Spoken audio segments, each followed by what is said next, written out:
I thought I knew my boss. I thought I knew myself. But in a quiet Chicago hotel room after a stormy day of meetings, he looked at me with an expression I had never seen, tired and tender, like a man who had finally taken off a mask. The question he asked me next wasn't what you think, but it reached deeper than any compliment, deeper than any promotion. It forced me to choose between the easy story I tell about myself and the truer one I keep hidden. What happened that night changed the way I carry my age, my work, my heart, and it all started with the simplest request. Before I dive in, tell me in the comments, what city are you watching from? I love knowing where stories travel. I'm Dibra, 51, and this is what happened to me on a rainy Thursday that smelled like coffee and cold air and something new. The conference had run late. Chicago in early spring can be theatrical about its weather. The wind throws its weight around the corners of the buildings, and the sky switches costumes 5 times an hour.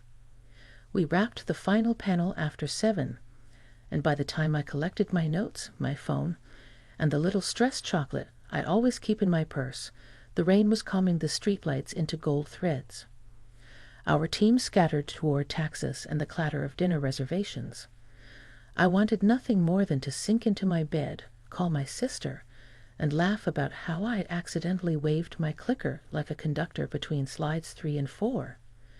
That my boss, Frank, found me near the elevator and asked if we could look over tomorrow's pitch one more time. He wasn't demanding. Normally he's the sort who wears decisiveness like a well-cut suit. The man can sign a contract with a pen that never scratches, make a room hush without raising his voice. But that night his shoulders were notched a little lower, and there was a politeness in his eyes I recognized from long ago, the kind you use when you're asking for help you're not sure you deserve. The hotel lobby hummed with the gentle bustle of people pretending they weren't tired. The elevator exhaled us onto the 10th floor. My room smelled faintly of citrus cleaner, and the paper flowers tucked into the welcome card. The carpet had that geometric hotel pattern that suggests order but never quite achieves it. I kicked off my heels, tucked them by the door, and made 2 cups of the good tea I keep in my suitcase. He took his mug with both hands, like heat itself could steady him. We started with slides. It's funny how safe it can feel to talk about bullet points, like hiding behind a tidy wall of ideas. He asked for my notes. I gave them. We shifted phrasing, swapped examples, trimmed an anecdote. The thunder drummed somewhere far off, as if the sky were reminding us it was still there, doing its weather mood thing. After a while, our conversation wandered, the way good conversations do. We talked about clients who change their minds and how you can lose a week chasing the wrong problem. We talked about the time I brought my son, Kevin, to take your kid to work day, and he asked why adult chairs always looked so serious. Somewhere between laughter and quiet, I noticed it. The expression. It wasn't dramatic. Nobody would have put a score under it. But something in him softened, like a knot being worked loose. His jaw unclenched. The little furrow he keeps between his eyes, his "we have premiums and deadlines" furrow, faded. He set his mug down and looked at me like he was seeing me for the first time in color. "Deborah," he said, and then he stopped. He pressed his lips together, the way you do when you're about to say the real thing or nothing at all. "Frank?" I kept my voice easy, as if we were still just talking about slide 8. "This is going to sound strange," he said. "May I ask for something unusual? And if you don't want to, please say no." I could feel my heartbeat step forward, curious and cautious at once. "Ask," I said. "I haven't had a calm minute in months," he said. "Not a performative calm, the kind you put on for a meeting, but the kind where you can hear yourself think. Would you sit with me for 1 minute and just breathe? No talking, no work, just quiet." and if that feels uncomfortable, tell me." He said it like a person reaching out across icy water, certain it will crack. He was careful, asking, not assuming. The word yes rose in me before I had time to dress it up. I nodded, and we sat side by side on the little hotel sofa, not touching, feet planted, knees angled slightly toward each other like umbrellas propped in a corner. I set my phone timer for 60 seconds. It's funny how long a minute can be when you're paying attention. At first I could hear the air conditioner's soft rattle, the rain murmuring against the window, the far-off elevator bell. Then I noticed the sound of our 2 breaths, different tempos weaving into a single rhythm. My shoulders dropped. There are times in life when you realize you've been holding yourself up like a tent for years, and that no one had asked you to rest the poles down for a second. That room, its beige walls, its forgettable art, the glow of the city tapering through the curtains, became a small chapel. When the timer chimed, I didn't want to move, and neither did he. He didn't reach for me. He didn't fill the air with apology or explanation. He just looked at me with that same expression, tired, yes, but grateful. I was surprised by the warmth that spread through me, a kindness I hadn't thought to expect from this man who mostly lived in emails and yes/no decisions. He spoke first. "My wife used to do that with me," he said softly. "When we were stuck. When I was angry. When she'd say, 'Sit. Breathe. We're not enemies. She passed 3 years ago. I tell people I'm fine. Sometimes I am." He swallowed. He wasn't auditioning for sympathy, and I wasn't interviewing him for trauma. It was just the truth, given simply, like a cup of water. I thought of the way grief is both heavy and oddly polite, how it waits by the door until you invite it in. I thought of the rituals we invent to keep ordinary days from dissolving. The tea I carry, the call to my sister, the walks I take around my block at twilight. "I'm sorry," I said. "I didn't know." I let the words take up space between us, not as a bandage, but as a hand offered, palm up. "Thank you for telling me." He nodded. I almost didn't. I didn't want to make this room into something it's not. "What do you want it to be?" I asked, and the question surprised me. I felt my age in the best way. Old enough to ask for clarity. Old enough not to pretend I didn't care what he meant. "A room where we're people first," he said.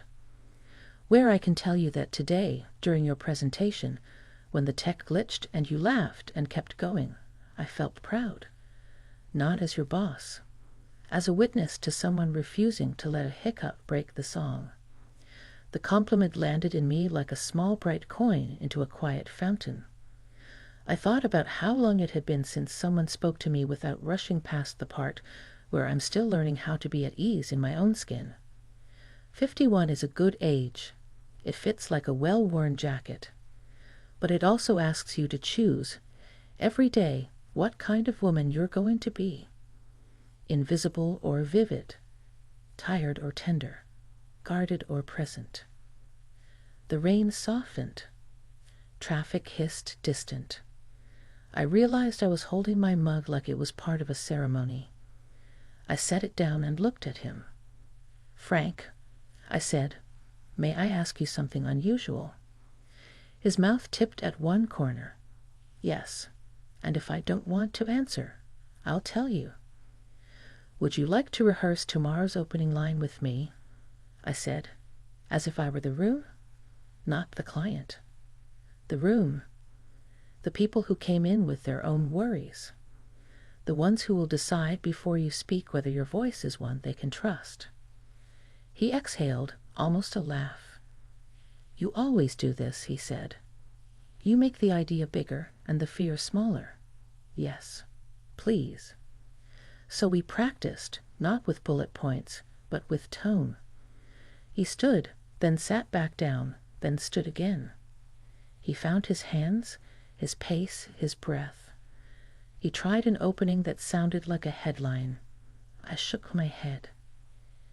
He tried another that sounded like a confession. Better. He tried one that began with a question. What problem wakes you up at 3 a.m., and how can we make sure it doesn't have the house to itself? I smiled and gave him a small nod. There. Yes, that one. Again, I said, and he did, until his voice settled into its own bones. Each attempt sanded a little more of the fear away. He slipped, he recovered. We laughed. Somewhere in the practice, I felt that wordless thread between us tighten, not romantic in the way movies are, but tender in the way people are when they choose gentleness over armor. He stopped and looked at me. That expression again, and something else. Permission asking to become gratitude. Deborah, he said quietly, may I ask for one more thing?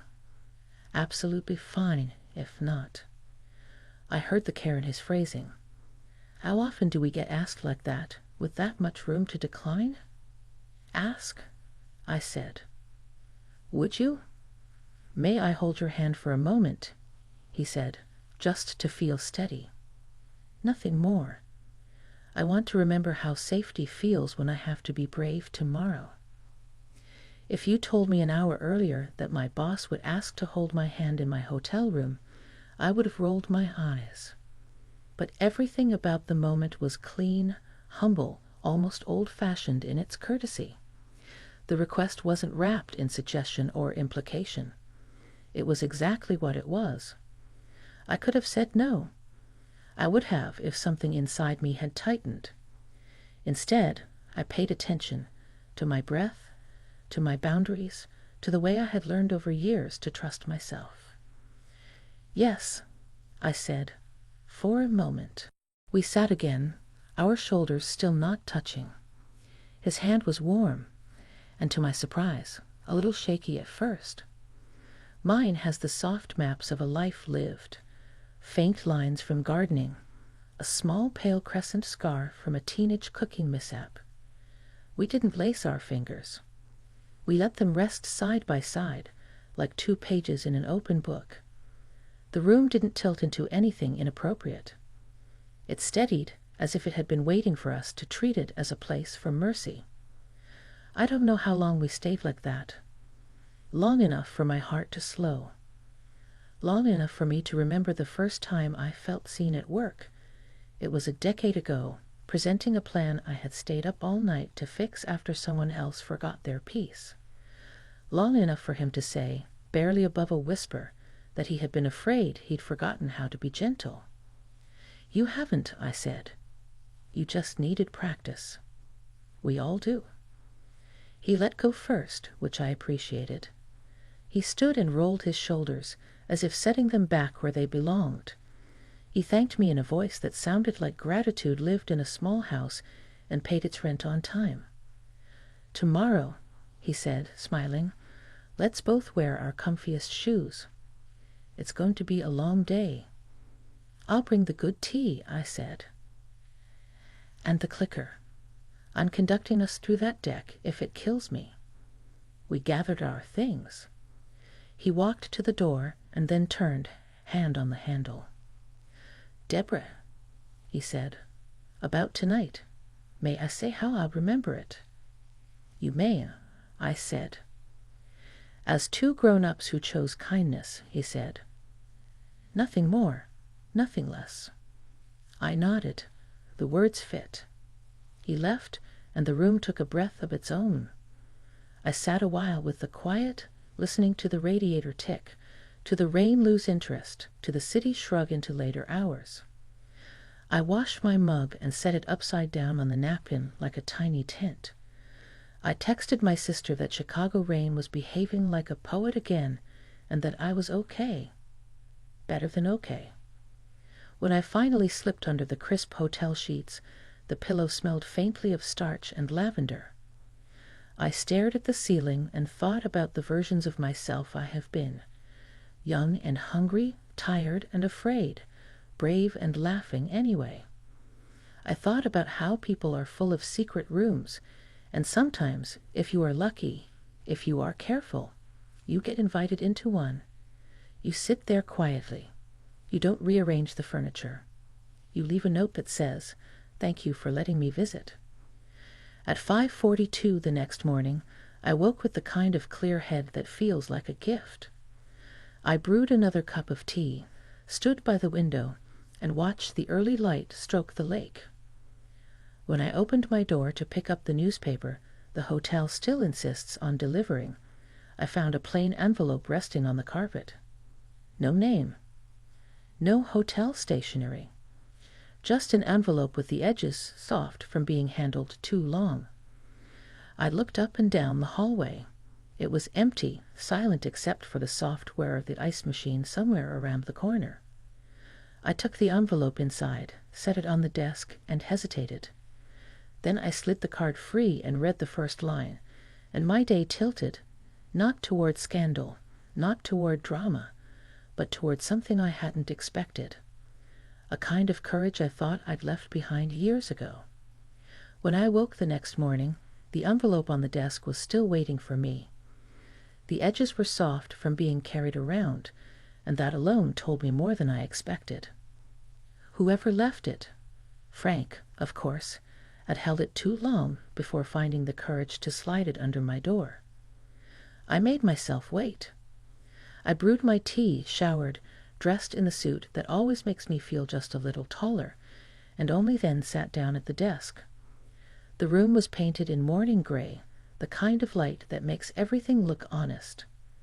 I opened the envelope with careful fingers. Inside was a simple folded card. The handwriting surprised me. Neat, steady, almost old-fashioned. It read, "Thank you for last night. For giving me a moment of stillness I didn't know I needed. You reminded me I'm still capable of being human, not just a role. No matter what today brings, I will carry that with me." I must have read it 4 times. It wasn't a love note. It wasn't a hidden confession. It was gratitude written in black ink, straight lines that carried weight far beyond their words. I tucked it back into the envelope and slipped it into the side pocket of my bag. Something in me knew I would keep it for years. At breakfast, the conference dining hall buzzed with suits, laptops, and clinking cutlery. Frank arrived later than most, hair damp from the shower, tie askew. He caught my eye across the room, and for a second it felt like we were sharing a secret no one else could read. But instead of approaching me directly, he nodded once and sat with a client. Professional. Appropriate. And yet the nod was enough. Later that morning, we walked into the grand ballroom for the pitch. The ceiling chandeliers threw light across tables, and the air smelled of brewed coffee and ambition. Frank stood at the front, his papers stacked, his laptop connected. I sat off to the side, ready with my notes and that infamous clicker. When he began, I watched not just his words, but his presence. He didn't rush. He didn't armor himself with empty confidence. He breathed. He found the rhythm we had practiced. And when he asked the room that question, "What problem wakes you up at 3 a.m., and how can we make sure it doesn't have the house to itself?"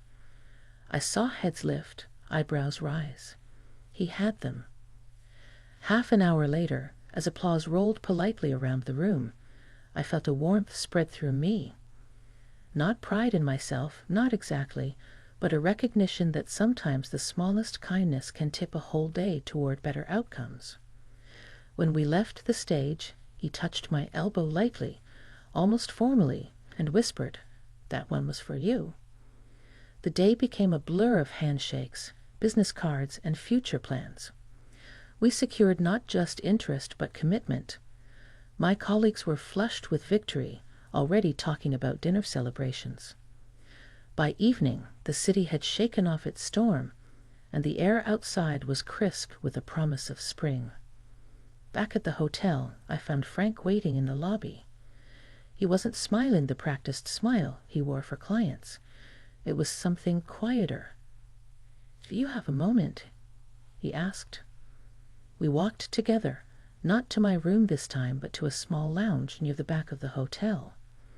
A piano sat silent in the corner. A lamp threw a soft pool of light over 2 chairs